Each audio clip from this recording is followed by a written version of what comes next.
Welcome to Love from the Hip. I'm spiritual hypnotherapist, master esthetician, and your host, Sakura Sutter.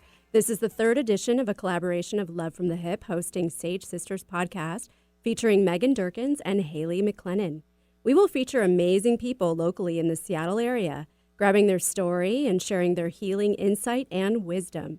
I hope that by listening to our monthly collaboration, you not only get inspired to help yourself and live your best life, but also that you will share it with others in hopes of making this world a better place.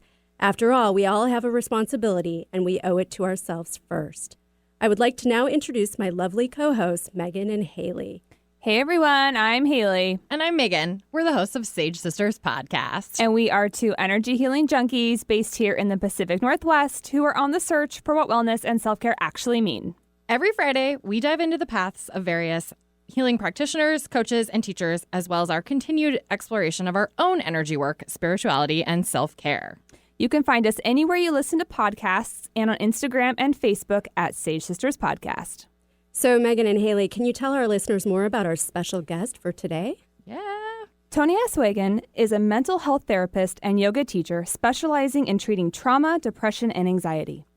After graduating with both her bachelor's and master's degrees from Virginia Tech, Toni made her way to the Pacific Northwest and opened Riverbank Therapy, currently located in the Ballard neighborhood of Seattle, Washington.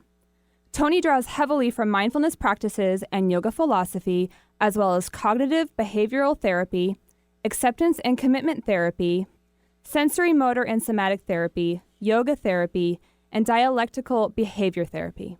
Her areas of focus are depression, anxiety, trauma and PTSD, attachment and relationships, substance abuse and addictions, self-esteem, self-criticism, and shame and adjustment and life transitions. Toni is all about connecting you to a deep sense of wholeness. She believes that much of the pain in life comes from the belief that I am not good enough. This belief can be instilled by ourselves, our families, and the social and political systems that we live in. Healing comes when a person connects to the core truth of who they exactly are and that they are enough. She wants nothing more in this life than for you to love yourself. Well, this is going to be a great show. Yeah, it is. So everyone stick around after this quick break.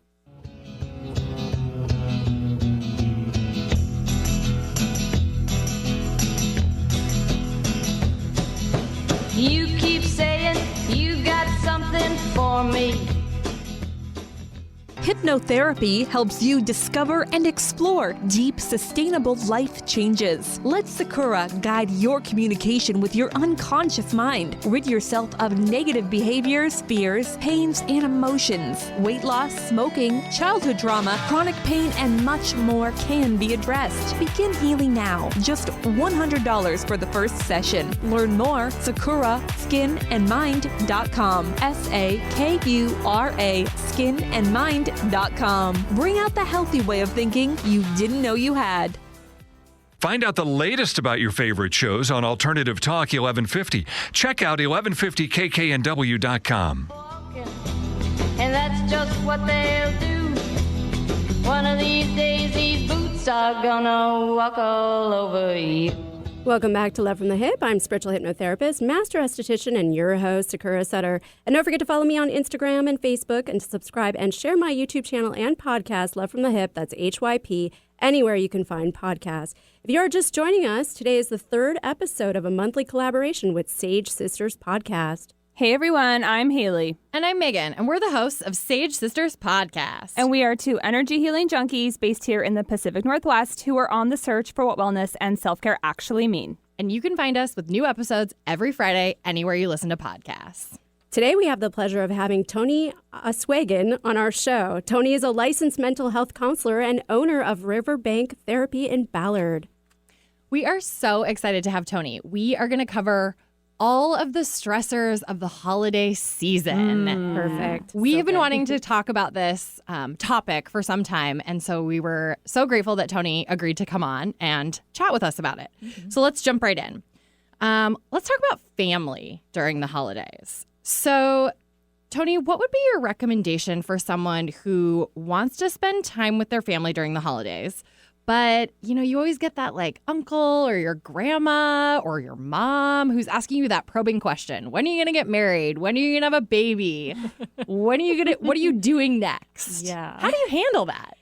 Yeah, so the first thing I think about is preparation. Knowing going into that family event that that's probably what you're going to be facing. We all can sort of predict, okay, I have this relative who's going to ask this question. And so something I think about is how can I breathe and ground into myself and find some sort of version of calm or calm-ish before I even go to the event. That way I'm going to be a little bit less reactive when they ask those irritating questions. Oh, that's really good advice. And then it's like they ask it and you take a deep breath. Yeah. You have your prepared answer. Yeah. Exactly. Exactly. So how would you address conversations then that may be like charged politically or socially? Because the politics is a big one, Especially right now. Yeah. Yeah. For real. And the thing that I think about is asking sort of what your goal is for that family gathering. Is my goal to stand in my integrity and speak up for what I really believe? Maybe that's the goal, and that's what you're going into that gathering wanting to do. Maybe it's, I really just need to maintain the health of these relationships, and maybe that requires me not to talk about this certain thing or only to mention it a little bit and then sort of back off. Or is my goal really to come into this and change my family's minds? Do I want to actually convince them of something? And you might go about that conversation in a totally different way depending on what your goal is. Yeah. But wouldn't you say, honestly, that's really hard to do, is to change your family's mind after so many years? So would it be best to just turkey? Yeah, would it be best to just leave your ego at the door and just eat some turkey? Yeah, my tendency is to lean into, I really want to maintain the health of these relationships. And sometimes that means I sort of drop a little bit about what I think and then back off and say, like, isn't this stuffing just really delicious? And just sort of change the subject. Subject changers, yeah. So good. Oh, I love that. Okay. So what about people who are possibly isolated or estranged from their families at the holidays? Maybe the relationship is not there, or maybe they're just isolated because they live on one side of the country and their family lives on the other. Yeah, I see this a lot in my work with clients, that there are a lot of people who do live far from family or are estranged from their family members. And so the first thing I talk to people about is, let's allow space for that sadness or that grief or maybe even that anger. Really just acknowledging what you're feeling and making room for yourself to feel it, because it's totally valid and makes total sense that sadness and anger might come up around the holidays. And then really maybe spending time with your chosen family. If you're far from family but you have really close group of friends or a community that you're grounded in, can you create some traditions either with yourself or with that chosen family so it still feels like you're supported and connected during that time? Yeah, absolutely. Love that. So I have to ask you, because I've been there before, what do you say about to somebody that is newly divorced and spending the first holiday away from their former spouse and possibly even their kids? Yeah, that's such a challenge, such a time of grief, I think, that it can be so painful when you've had traditions for maybe years and years, things that you really hold dear, and then all of a sudden everything is different. And so again, making space to allow for that grief, that sadness, whatever emotions come up make total sense. And can we make space to honor those? And I really like the idea of sort of reframing these as opportunities. Now I have this space to create a tradition that really feels like me. Maybe it's with myself and my, family that I'm really connected to right now, or maybe I get my kids for half the day on this holiday instead of the whole day like I used to. So how can we together create a tradition that we all co-create, really, and just creating that intentionality around how can we spend this time together and connected. Is there anything that you would suggest, and because you're reframing it, you're reinventing it, right, for your kids? So is there anything that you would suggest in telling your children? Yeah, I think, maybe that it's a really hard time. And validating that for them. I think a lot for kids, we try to gloss over the things that are hard and just pretend like everything's okay. And, they're probably feeling it too. This is different than it's been for their whole life. And so it's challenging for them. So that space of honoring both what you're feeling and what they might be feeling, And then asking, this is brand new. How do you want to spend this time? What do you want to do today? Let's do that. And creating something really special with them. Yeah, it's brand new. I love that idea of the co-creating. Yeah, co-creating. I love that.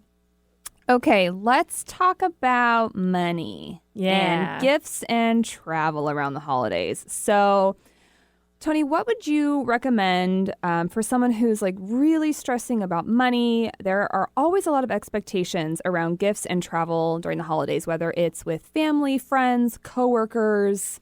I mean, the list can literally go on and on. What would you recommend? Boundaries. Oh, the big B word. That's my favorite word. One of them. This, to me, there's that sense of obligation. They got me a gift last year, so I have to get them a gift this year. Or, there's all these people that I have to buy something for.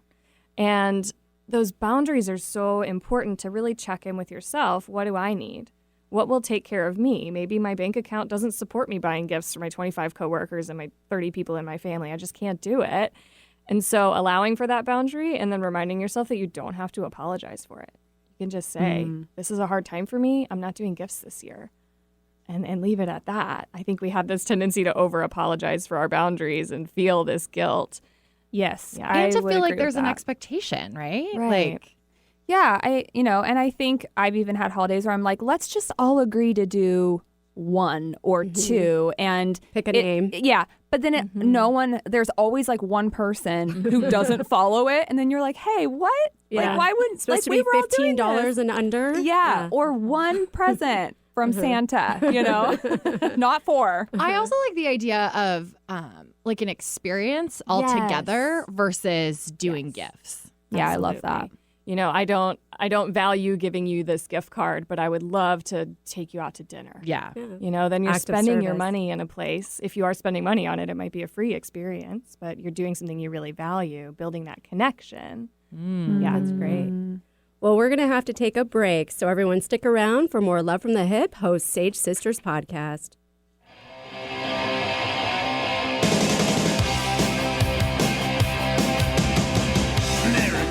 I don't want to fight tonight. Merry Christmas, I don't want to fight tonight. Merry Christmas, I don't want to fight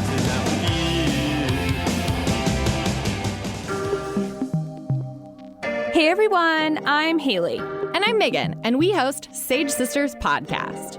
We're former sorority bitches who have turned into wellness witches. Behind us are the days of college parties, Seattle bar hopping, and random happy hours. Now we're seeking the secrets of true wellness and self-care. Every Friday, we release new episodes chronicling our exploration of alternative energy healing modalities, spiritual wellness, and intuitive development. You can find us by searching Sage Sisters wherever you listen to podcasts, and you can download and subscribe to our episodes on iTunes and Spotify. We've both found incredible healing through multiple forms of energy work and want to spread the love. So look up Sage Sisters podcast and join in on your own spiritual wellness exploration. Download and subscribe to Sage Sisters podcast, and if you like, throw us a rating and review on iTunes. And don't forget, go sage yourself.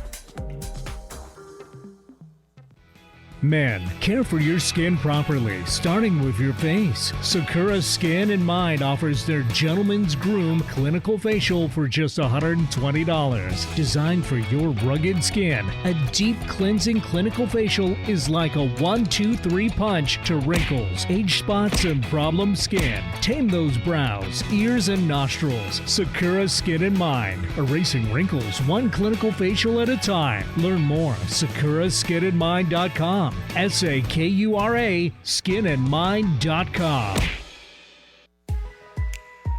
Did you know that your skin is your body's first defense against disease and infection? Briotech knows and has developed their topical skin spray to enhance your skin's natural healing responses and defenses. Briotech is all about providing its customers products that help promote skin wellness. Briotech Topical Skin Spray is a light misting spray free of added fragrance, oil, alcohol, and parabens. All this protection without clogging your pores. It's a must addition to your all-around daily skincare regimen. Try Briotech, a collection of sprayers from 2 ounces to 8 ounces. With this bundle, you can have Briotech Topical Skin Spray wherever life takes you. All natural and safe to use from head to toe. Irritations? Redness? Post-procedure sensitivities? Get Briotech Topical Skin Spray today. Learn more at briotechusa.com. That's BRIOTECH USA.com. Support your skin at briotechusa.com. Your skin is your body's largest organ. Care for it properly, starting with your face. Sakura Skin and Mind offers several clinical facial treatments to help stimulate collagen production, eliminate toxins, boost circulation, and deeply cleanse. See a new you in your mirror. Clinical facials range from $90 and up. Do your face a favor. Sakura Skin and Mind, erasing wrinkles one clinical facial at a time. Learn more, sakuraskinandmind.com. SAKURA skinandmind.com. Seattle, Tacoma, Antwerp. That's right. We're streamed worldwide on our app and on the web at 1150kknw.com. Each other's heart. Merry Christmas, I don't want to fight tonight with Merry Christmas, I don't want to fight tonight with Merry Christmas, I don't. Welcome back to Love from the Hip. I'm spiritual hypnotherapist, master esthetician, and your host, Sakura Sutter. Don't forget to tune in right here on KKNW every Wednesday at 2 to 3 p.m. for more Love from the Hip. If you are just joining us, today is the third episode of a monthly collaboration with Sage Sisters Podcast. Hi, I'm Haley. And I'm Megan, and we're the hosts of Sage Sisters Podcast. And we are two energy healing junkies based here in the beautiful Pacific Northwest who are on the search for what wellness and self-care actually mean. You can find us anywhere you listen to podcasts and on Instagram and Facebook at Sage Sisters Podcast. Today we have the pleasure of having Toni Aswegan on our show. Toni is a licensed mental health counselor and owner of Riverbank Therapy in Ballard. And we are talking all things about holiday stressors. Yes, and money and travel. So we kind of touched on, Toni, the gift-giving part. But for example, my husband and I don't have any family in the Seattle area. So when we're going for holidays, we're going either to Utah or clear on the other side of the state. And that can be expensive on top of the gifts. So what's a suggestion for talking someone through, I spent $1,000 on my plane ticket to come here and I'm sorry I couldn't bring gifts, or, I guess maybe additional boundaries, specific things to say. Yeah, like how do you have that conversation? Yeah, it's so awkward. Yeah, it can be. And I think it's more awkward when we feel that guilt or when we're really steeped in that guilt. And so I think, like you said, setting that boundary and just being really open and honest. This cost me a lot of money to get here. I'm so glad to see you all. And in addition to my flights, I couldn't do gifts this year. I would love to spend some time with you. Why don't we make some cookies? Can I help you make dinner? And sort of adding on to that boundary, I really want to spend time with you. I value this holiday. How would you like to spend it with me? What can we do together? And again, really grounding into that connection. Do you think sometimes, though, we also put it on ourselves? Like maybe it isn't the expectation that they want gifts too? Yeah, we take on that obligation and nobody's even It's just handing self-guilt. it to us. Yeah, absolutely. Yeah. Totally. So how do we put that to rest? Yeah, and that might be sort of just repeating to yourself, I don't owe them that. I don't have to show my love through gifts. I can show my love in other ways. Yeah. I also think having that conversation ahead of time, right? Before you land in Utah and they're in the car on the way to the house. Just so you know, we didn't bring anything. I know that for myself, this past year, my husband and I and my brothers and my sister-in-law decided instead of doing, I brought up the idea. I was like, instead of doing gifts, let's do a dinner. But I brought it up well in advance and let everybody sort of marinate on it to come to a consensus. There wasn't an immediate consensus, but hey, everybody. And I was like, everybody just marinate on it and let me know. And it ended up being a great time. But I think when you give that, that upfront knowledge. Yeah. Because also then that person maybe doesn't feel like they have to spend hours running around finding you the perfect gift. Yeah, you can give that permission. I'm in this space with my family right now too, where they're starting to text and ask, "What do you guys want for Christmas?" I'm like, "I don't want anything. I don't want to shop, and I don't want to have to ship anything home." So I'm about to have this conversation with some of my family members. Like, please don't get me anything. I'm not getting you anything. I'm gonna be there, and we're gonna hang out, and that's what's happening this year. And there is some anxiety attached to that. I'm worried about how they're gonna react. And like, my grandma's definitely going to get me something anyway, and how am I gonna respond to that? And it's probably gonna be something like, "Thank you so much. I really appreciate this. Like, can I take you out to breakfast?" Yeah. I also had a thought about maybe offering to help pick up the groceries for like the Christmas dinner instead of showing up with something already wrapped. Yeah, offering other options, especially if you're feeling a lot of guilt around it, because that's not always easy to let go of. Offering something else. I can't do a gift this year, but how else can I support during the holidays? What else can I do? What about just a white elephant? Yeah. Right? Totally. Those are awesome. Yeah, absolutely. I've scored some really good gifts off that. Whoa. Oh, amazing. Or I think somebody mentioned it earlier, but the idea of like drawing names and then like setting a limit. So it's like everybody does still get an opportunity to like open something, but it's, maybe a little bit more meaningful. I don't know. Right. Different ideas. Yeah. So I want to ask you about social media comparison because, you find during the holidays, everybody's posting everything on Facebook, including holiday vacations and big extravagant presents like cars. So how do you recommend people deal with social media jealousy? Yeah. I always wonder, who are those people who buy their people cars for Christmas? Anyway, I'm seeing all those commercials lately. I'm like, the Lexus commercial. Show up, Yep, at the house with the bow, on and top. it's snowing. It's just perfect. Anyway. Their multi-million-dollar home, just no big deal, right? Right. Yeah. What I do for myself is constantly remind myself that social media is not real life. Because I think we can get so sucked into it and so just in our habit of scrolling that we think that that's what everybody's experiencing. And I get this, as a therapist, I get this really interesting view into sort of the behind the scenes of people's lives where their lives look really perfect on paper. And then I have this whole story where there's all this pain and suffering happening. And so it's such a useful reminder that people are posting their highlight reel. They're posting the best things, and they probably are experiencing something that they're not sharing.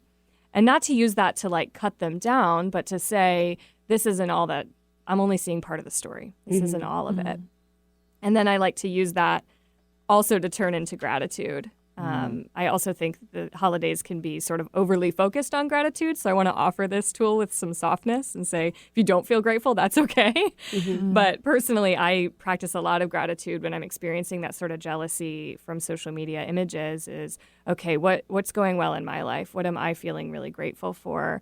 That way I'm sort of using that mirror of what I might want and really grounding into what I actually have. So at the same time, would you recommend for people that are alone during the holidays, maybe don't have any family or not married, to not look at social media during the holidays? If it's feeling like crap, turn it off. And then it also can be a way to connect. So how are we actually using the platform? If we're using it just to peer into other people's lives and beat ourselves up, then it's not super serving. But if we're using it to reach out, if we don't have anybody in town and we can't travel, can we use it to FaceTime with somebody that we love or send these messages or do something really connecting with the platform, which at its best, that's what social media does. I always find myself when I'm scrolling through social media and then I'm like finding myself being jealous of people. And then I walk to work in downtown Seattle. And there's always something going on that makes me be like, oh, okay, like, get back to yourself. You have a place to live and heat and all of that. Yeah. And maybe not everybody lives in a place where they see things like that on a daily basis, but definitely like being aware of your surroundings then immediately brings me to gratitude and realize how lucky I am. Yeah. Even though I didn't get a Lexus for Christmas. Nor will I be, I'm sure. Yeah. Hint, hint. Yeah, totally. Okay, so let's move on and talk a little bit about like food and alcohol during the holidays. What do you recommend for somebody who has stuff around food, whether it be like previous eating disorders or and they know maybe like people are going to watch them, like how much they are or are not eating. What do you recommend for something like that? I'm sensing a theme of boundaries. It's hard to do with family. It's so hard. I want to rip that down. Oh my goodness. It's so challenging and so important. Around, if people are watching what you're eating in either direction, are you eating enough? Are you eating too much? I have this mantra that I use that I'm a grown up now and I can do what I want. And that's a really helpful thing for me in the holidays when I go to my stay at my parents' house and I feel like I'm 16 again. And I have to constantly remind myself the whole week, I'm a grown up. I'm a grown up. I swear I'm an adult. I can cut my own meat now. Exactly. Good. And then also, again, I think those boundaries, whether they're verbal or not, maybe you eat in a different space or you tell them, hey, that makes me really uncomfortable. Can we talk about something else? Or maybe even, and this might depend on your environment and who you're with, but saying, hey, I'm in recovery from an eating disorder. I've really been struggling with my body image lately, and it's painful for me when you're scrutinizing everything I'm doing. Can we talk about something else? Or can you please, throughout this day, try not to bring it up? And again, that depends on your family system, whether you can say that and whether that will be heard. So you might have to lean back on something like, okay, we have to talk about something else, maybe leave the room for a little while. Yeah. Do you ever, I don't know, like have any clients who you're like, maybe get like an out, like if I had my mom, maybe if that was me in my case and I was recovering from an eating disorder and to bring in an ally to say like, hey, maybe you have somebody sort of buffer the situation before you get there. Yeah. Does that? Yeah. That's like a cool thing to do. That can be so useful. My sister and I are constantly using each other as buffers in our family environment. Okay, if you're there, then I feel more comfortable setting this boundary because I know I've got you to back me up. Okay. That can be so helpful. Nice. Ooh, I like that a lot. Yeah. Buddy system. Yes. That's awesome. We're going to have to take a break, but everyone stay tuned for the Oracle card in the hour. Outside the taxi window, on the way to catch my flight, I noticed snowflakes playing in the ever-failing light. When he dropped me at departures, it was really coming down, deep and crisp and even. It settled on the ground. It looks like Christmas, Christmas at the airport.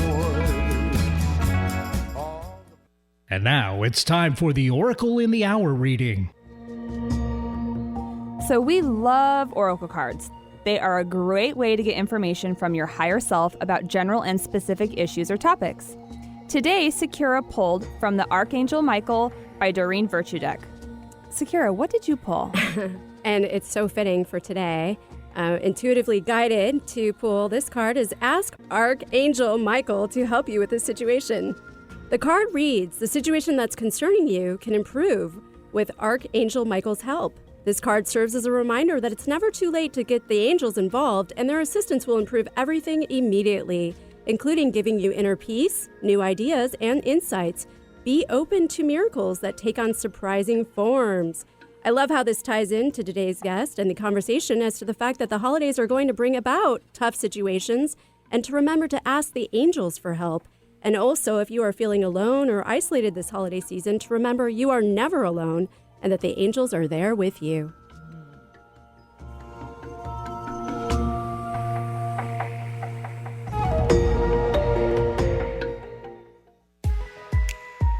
Did you know that your skin is your body's first defense against disease and infection? Briotech knows and has developed their topical skin spray to enhance your skin's natural healing responses and defenses. Briotech is all about providing its customers products that help promote skin wellness. Briotech Topical Skin Spray is a light misting spray free of added fragrance, oil, alcohol, and parabens. All this protection without clogging your pores. It's a must addition to your all-around daily skincare regimen. Try Briotech, a collection of sprayers from 2 ounces to 8 ounces. With this bundle, you can have Briotech Topical Skin Spray wherever life takes you. All natural and safe to use from head to toe. Irritations? Redness? Post-procedure sensitivities? Get Briotech Topical Skin Spray today. Learn more at briotechusa.com. That's BRIOTECH USA.com. Support your skin at briotechusa.com. Hey everyone, I'm Haley. And I'm Megan, and we host Sage Sisters Podcast. We're former sorority bitches who have turned into wellness witches. Behind us are the days of college parties, Seattle bar hopping, and random happy hours. Now we're seeking the secrets of true wellness and self-care. Every Friday, we release new episodes chronicling our exploration of alternative energy healing modalities, spiritual wellness, and intuitive development. You can find us by searching Sage Sisters wherever you listen to podcasts, and you can download and subscribe to our episodes on iTunes and Spotify.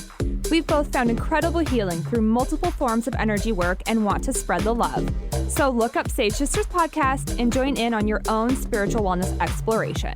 Download and subscribe to Sage Sisters Podcast, and if you like, throw us a rating and review on iTunes. And don't forget, go sage yourself. Talk radio with a purpose. Alternative Talk 1150. And the fog is rolling in. It looks like Christmas at the airport this year. Welcome back to Love from the Hip. I'm spiritual hypnotherapist, master esthetician, and your host, Sakura Sutter. And feel free to email me at sakura@lovefromthehip.com with your comments, your criticisms, your questions, and well wishes. Let me know how I am doing. If you are just joining us, today is the third episode of a monthly collaboration with Sage Sisters Podcast. Hi everyone, I'm Haley. And I'm Megan. We're the hosts of Sage Sisters Podcast. And we are two energy healing junkies based here in the Pacific Northwest who are on the search for what wellness and self-care actually mean. Each week, you can catch our conversation with various healing practitioners, coaches, and teachers anywhere you listen to podcasts and on social media at Sage Sisters Podcast. Today, we have the pleasure of having Toni Aswegan on our show. Toni is a licensed mental health counselor and owner of Riverbank Therapy in Ballard. So, Toni, since we are talking about food, and since I do have so many food allergies, how do you recommend someone cope with that with their family? Yeah. So if it's possible, I think bringing your own versions of food. You know, can I bring a dish to dinner? And maybe it's a, replacement for a dish. So I have a gluten, it's not an allergy, but a sensitivity. And so I'm like, okay, maybe I'll bring the stuffing. Oh. And that way I know that it is, it works for me. And then I'm sort of contributing also. And then I also think a lot about, those foods that we have allergies or sensitivities to that might offend people if we don't eat it. So my grandma she shows love with food and through baking. And I'm sort of, because I only have a sensitivity and not a real allergy to gluten, I'm like, okay, I might just deal with it and eat the pie. Deal with it later. But that's not everybody's option. Yeah, and right. so again, I think it's that really clear boundary setting of, hey, I have this allergy. I can't eat that, but thank you so much for thinking of me. I really, really appreciate it. And again, sort of practicing releasing that guilt. And I would say, and I have to say to my family, because they are so great in honoring my food allergies and whatnot. I mean, but it took time. Yeah. So Patience. patience, exactly. And maybe bringing snacks that you can't eat, that you can eat, Right. just in case it's taking them time to honor the allergies. Yeah. So can I ask you about coping with stress, with numbing ourselves with food and or alcohol? Yeah. It's a big thing during the holidays. There's so much stress, and food and alcohol can be such easy ways to deal with it, to numb and avoid. And I work from this mindfulness perspective that the more awareness we can bring to what we're doing, the more choice we have. And oftentimes that sort of numbing behavior, whether it's with food or alcohol or really anything else, it's sort of mindlessly happening. It's just this automatic habit that we engage in. And so how can we tune our awareness so that we're paying attention in those moments of, oh, hey, I'm, just sitting with this bag of chips and I ate the whole thing. Oh my gosh. But can we pay attention to that moment that we pick it up and sit down and ask ourselves, and this is the question I ask often, is what do I really need?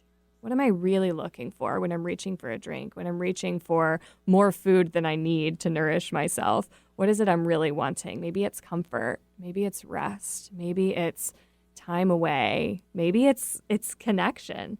And so then we can ask, is there another way I can meet that need? Is there another thing I can mindfully do that can meet that need? Or can I mindfully, eat this thing or have this drink and have it in a way that I'm paying attention to what I'm doing? And then it can be maybe nourishing rather than just this sort of mindless automatic thing. Okay. Yeah. I love that. So I kind of want to talk about alcohol from a perspective of someone who is sober. So the holidays, you see all the commercials for the different cocktails, and they've got your work holiday parties and just parties with friends. So, what is something that you could suggest to someone who is living a sober life, and how, if they have a hard time being open that they're sober at a work party, or even with their family, maybe their family doesn't even know that they're actually practicing sobriety. What's a way that they could voice that to people? My initial sort of reaction is openness and honesty. Sure. That if it's something you feel like you can't talk about, what's that about? I'm just going to leave that there. But so this might go a little bit more easily at work parties or at bars when you can ally with a bartender and say, like, hey, when you get there, pull them aside. Hey, I'm sober. Can you make me something that looks like a drink? A virgin drink. Yeah. And ask for mocktails. That way you can still be in it and have something to do with your hands and something to drink while everybody's talking. And then people might not even ask questions because your drink might look like a drink. So nobody might ask, why aren't you drinking? What's going on? So I think that can be a really useful thing. It might be a little harder at somebody's house. Sure. But is a good tool I recommend for people. I really like that. I've gone through phases where I've not been drinking, and I've used the phrase, I'm not drinking right now. Yes. And that seems to make people more comfortable and ask less questions than there still are questions. And sometimes it's like, oh, I'm on Whole30, or are oh, you I'm pregnant? Yeah. That is the one that I'm usually trying to avoid. Yeah, right. It's usually I'm going to yoga later, or obviously not if it's a holiday party, but a work happy hour that tends to work. But for some reason, I feel like the right now has less judgment, mostly from other people, because I think people start to, it's that self-reflection when they hear that somebody's not doing something. They look inside. Yeah, totally. I should be doing that too. Yeah, right. Right. And that makes me think of, and this might go for all of the things where how people are responding to whatever you're doing, that it's usually not about you. Yeah.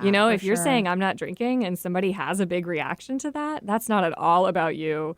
That's about them and their stuff. And I think that can be a useful mantra to carry into the holidays too. None of this is really about me. Absolutely. And I think because it can feel completely isolating if you're in this huge room with all these people and everyone seems to be having the best time and they're drinking and champagne here and you're just not. I mean, that feels really, really isolating, especially in social situations that maybe you already have some social anxiety around parties where you don't know everyone and then everyone's drinking and you're not. And you feel like you have this big target on you, right? But you actually probably don't. Right. Yeah. Right. Yeah. Maybe you get a sober buddy at the work party. Yeah.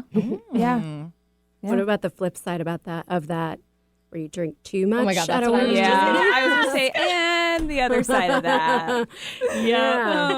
And then you don't want to go to work the next day. The person that you don't want to be of the office is the one who got too drunk at the holiday party the night before. Yeah. But what if you are? That's a great question. Yeah, How do you handle that the next day? Yeah, if you have already drank too much, how do you handle that? Yeah, I was going on the other end of how can we get intentional and bring awareness to what we're doing? But if it's already happened, I think self-compassion is one of the best things. We can feel so much shame after having drank too much, especially if we did it in front of all of our coworkers, right? And so sort of reminding yourself okay, this happens sometimes. Most people in this office have probably drank too much at one point. People probably don't think anything different of me. Is there something I can do today to show up at work in a way that feels good to me? Just sort of giving yourself that kindness. Yeah. I love that suggestion. Yeah, so That's good. Someone will need to hear that at some point. Yes. I mean, probably also a good suggestion outside of the holidays if that happens. Absolutely. I mean, for sure. Or just always. Yeah. Be kind to yourself. Okay, the holidays are sold to us as it's the most wonderful time of the year, right? There's a song, there's a movie, all of it. But what if you don't feel wonderful during the holidays? Like, how do you cope with that? Yeah. That's such a common experience. And I think so many people just don't talk about it. You know, we're supposed to feel wonderful, so we're all going to pretend like we feel wonderful. And then we all feel isolated and alone and distant from each other. I think it's no surprise often that the holidays are really stressful. And this might be one of them, that we feel like we have to ignore all the painful things and just pretend like we're happy and fine, even if we're not. So I think recognizing maybe the universality of that experience, that you're not alone in not feeling wonderful. And I think I said this a little bit earlier too, making that space, allowing space for whatever it is that you feel and saying, even though it's Christmas or New Year's or Thanksgiving or whatever, that it's okay to still feel sad. You know, the holidays, you know, don't, our feelings don't take a break on the holidays. That's so true. That's so true. I also think that there's this horrible, with stories like Scrooge. Oh, you're being such a Scrooge around the holidays. And like you hear that and you don't want to be the Scrooge of the holidays around your family. Just, so I think there is this these old stories that we tell ourselves because of these stories that we're told that we grow up with about, not being the downer at, Thanksgiving or Christmas dinner, and then you feel so much shame and you can just feel super isolated on top of that. Yeah, and I think that thought that gets inserted after we have the emotion that I shouldn't be feeling this or I should be feeling something different, that's such a painful thing and adds pain on top of something that's already painful. So if we can release that, it's okay to feel like this. Yeah. And just let ourselves feel it and then maybe ask, okay, how can I show up at this gathering? Maybe feel it before I get there, allow some space for it while I'm there, and then still be present. Well, and I think giving yourself permission to not have to stay the whole time. Yeah. You could make an appearance. Right. Or take breaks in the bathroom. Yeah. I do this all the time. Spend 5 minutes in there and just take a breather. Breathe for ground, breathe. Yes. So speaking of time to shop for gifts, time to go to this party, time to do this, time to do that. I feel like there's never enough time around the holidays, and I know I'm not the only one that feels that way. What would you recommend someone, or how do you recommend someone deal with the feeling of the lack of the time during the holidays? Yeah. When they're beating themselves up over everything they can't do. 2 questions. What can you do? And what are you doing that you don't want to do? How many times do we say yes when we mean no? Yeah. And then that packs our holiday season and we're doing all these things that we hate. And not only are we busy, we're also hating it. Right. The holidays are great. No wonder you don't feel wonderful. We're back to boundaries. Boundaries. It's again. a theme. Yeah. Releasing guilt. Yes. That's a theme too. You're allowed to have boundaries because you're a grown-up. Kids are allowed to have boundaries too. Well, with that, we're going to have to take another break. So everyone stick around for more Love from the Hip, host Sage Sisters podcast. Well, Mom and Dad said be good, so I did what I should. Hung my stocking on the wall, didn't get a thing at all. Don't believe in Christmas. Don't believe in Christmas. Don't believe in Christmas, 'cause I didn't get nothing last year. Well, stayed up late at night to see. Is your tween starting to experience a change in their skin? Want to get them on an easy at-home routine and have good skin hygiene? Allow Sakura Skin in Mind to help your tween out. This brief, deep cleansing and educational 35-minute facial is just enough to get your tween, ages 10 to 12 years old, started off in the right direction. Sakura Skin in Mind uses the latest in the clinical skincare industry to care for your tween the right way for just $65. Sakura Skin in Mind, treating skin out there with an ounce of treatment and a pound of protection. Call 206-730-7429 or go to sakuraskininmind.com. Hi, this is Marilyn Milano. If you love animals, then please check out my new show, Love Has Many Faces, Tuesdays from 9 to 9:30 a.m. right here on Alternative Talk 1150. I'll be talking with rescue groups, animal advocates, and other organizations that help animals, sharing their stories and giving our listeners some tangible ways in which they can help make a difference. That's Love Has Many Faces, Tuesdays at 9 a.m. right here on Alternative Talk 1150. Raising awareness, touching hearts, and saving animals' lives. Peach fuzz is great if it's on a peach. Let Sakura Skin and Mind remove unsightly hair with dermaplaning. Although its primary purpose is to remove layers of dead skin, it's just one of the added benefits, leaving your skin baby smooth, safe, effective, fast, and affordable. What a concept! Sakura Skin and Mind wants you to look your very best, and dermaplaning is just one tool in their chest. Find out about dermaplaning at sakuraskinandmind.com. SAKURA, skinandmind.com. We bring out the healthy skin and healthy way of thinking you didn't know you had.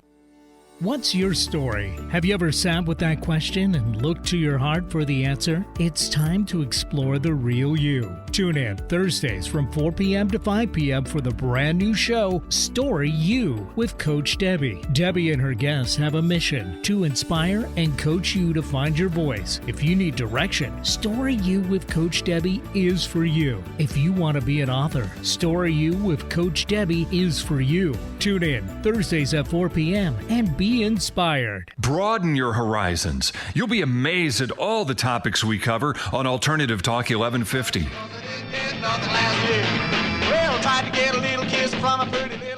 Welcome back to Love from the Hip. I'm spiritual hypnotherapist, master esthetician, and your host, Sakura Sutter. And don't forget to follow me on Instagram and Facebook and subscribe and share my YouTube channel and podcast, Love from the Hip. That's HYP, anywhere you can find podcasts. Today is the third episode of a monthly collaboration with Sage Sisters Podcast. Hi, everyone. I'm Haley. And I'm Megan, and we're the hosts of Sage Sisters Podcast. And we are two energy healing junkies based here in the Pacific Northwest who are on the search for what wellness and self-care actually mean. Every Friday, you can listen to our conversations about energy work, spirituality, and self-care wherever you listen to podcasts. Today, we have the pleasure of having Toni Aswegan on our show. Toni is a licensed mental health counselor and owner of Riverbank Therapy in Ballard. Okay, so before we went to the break and actually throughout the whole show, we've talked a lot about like releasing guilt, boundaries, making space, intention setting. Mm-hmm. Do you have some exercises or some recommendations as to how people could do that? Yes. So I'm going to give you guys the journal prompts that I ask myself when I'm on my plane ride to the East Coast. On my way home for a week for Christmas. Love. I like to spend the plane ride there, getting prepared, and the plane ride back, processing. Decompressing? Yes. Yeah. So on the way there, I like to ask myself, what is it that I need? What are my goals for this week? And that might be connection. That might mean not losing my mind. That might mean, spending time with specific people. What do I need? How do I want to feel?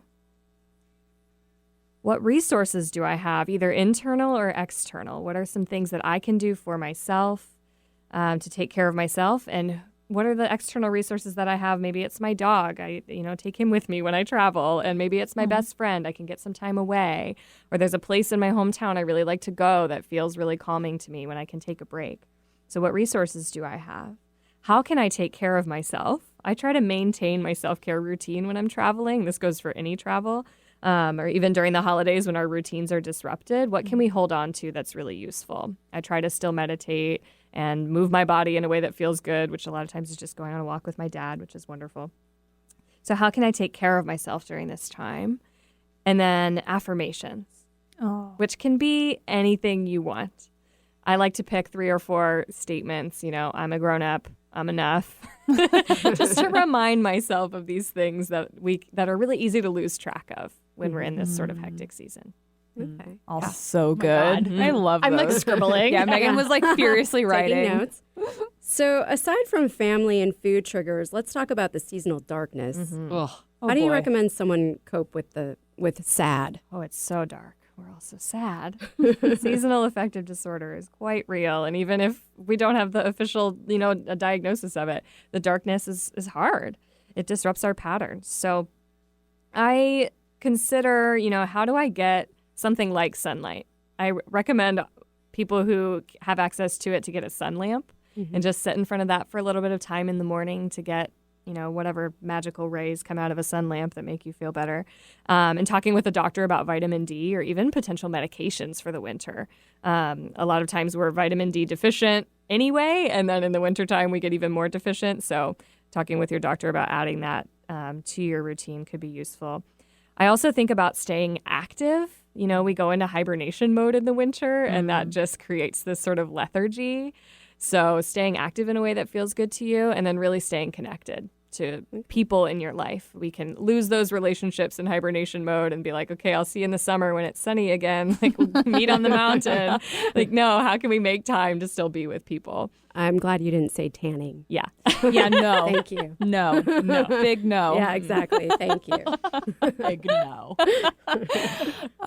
Okay, so speaking of self-care, because we always like to ask our guests, so you said that you maintain your self-care when you're traveling, especially during the holidays. I'm assuming you amp it up a little bit in this, dark season that we're in. So what does your current self-care look like? Yeah.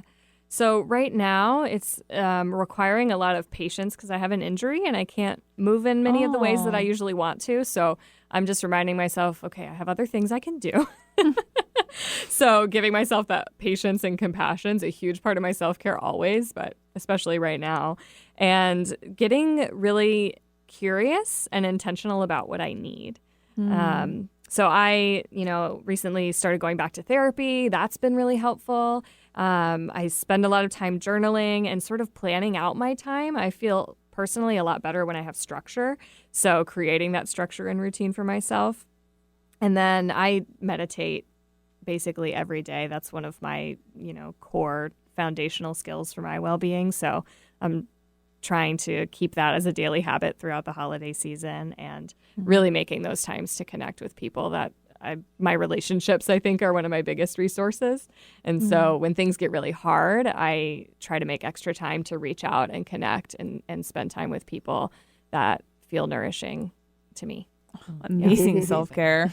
So good. So, Toni, where do you hope to grow from here? Yeah. So at Riverbank Therapy right now, it's me and I have one employee, Emily Cooper, who works for me, who specializes in disordered eating. She's amazing. And I hope to hire a couple of other clinicians next year and really expand the practice into a bunch of therapists and maybe even other wellness practitioners and doing other things. And really creating this sort of hub for people to gather at to get a lot of their self-care and wellness and mental health needs met. That's wonderful. Yeah, Amazing. that's the goal. Okay, shout out where people can find you. Yeah, you can find me at riverbanktherapy.com or you can find me on Instagram at Therapy with Toni, and that's Toni with an I. Which is how we found Toni originally. Her Instagram is amazing. So good. Yes. Not a replacement for therapy, she'll say, but lots of helpful tips. Yeah. I love it. It's a good door in. Yeah. Awesome. Yeah. Great. Well, thanks again for being here today. Yeah, thank you so much for having me. This has been really fun. Yeah, I appreciate it. And thank you to Eric, my amazing producer, Sage Sisters Podcast, and you, the listener. Thank you, Sakura, so much for having us co-host again. We love this, and we can't wait for next time. Thank you, Eric. You're amazing. And, of course, thank you, Toni, for being such an awesome guest and giving such amazing tips for the holiday season. Thank you. You can find us at sagesisterspodcast.com, on Instagram or Facebook, and you can listen to all of our new episodes every Friday anywhere you listen to podcasts. Have a beautiful day, and don't forget to go sage yourself. And you can find me at lovefromthehip.com or sakuraskinandmind.com. You can also follow me on Instagram or on Facebook and subscribe to my YouTube channel and podcast, Love from the Hip. That's HYP, anywhere you can find podcasts. And if you have any questions or comments, feel free to email me at sakura@lovefromthehip.com. Have a wonderful Thanksgiving, and tune in next Wednesday at 2 p.m. for another Love from the Hip, and make self-love contagious. Go ahead, I dare ya.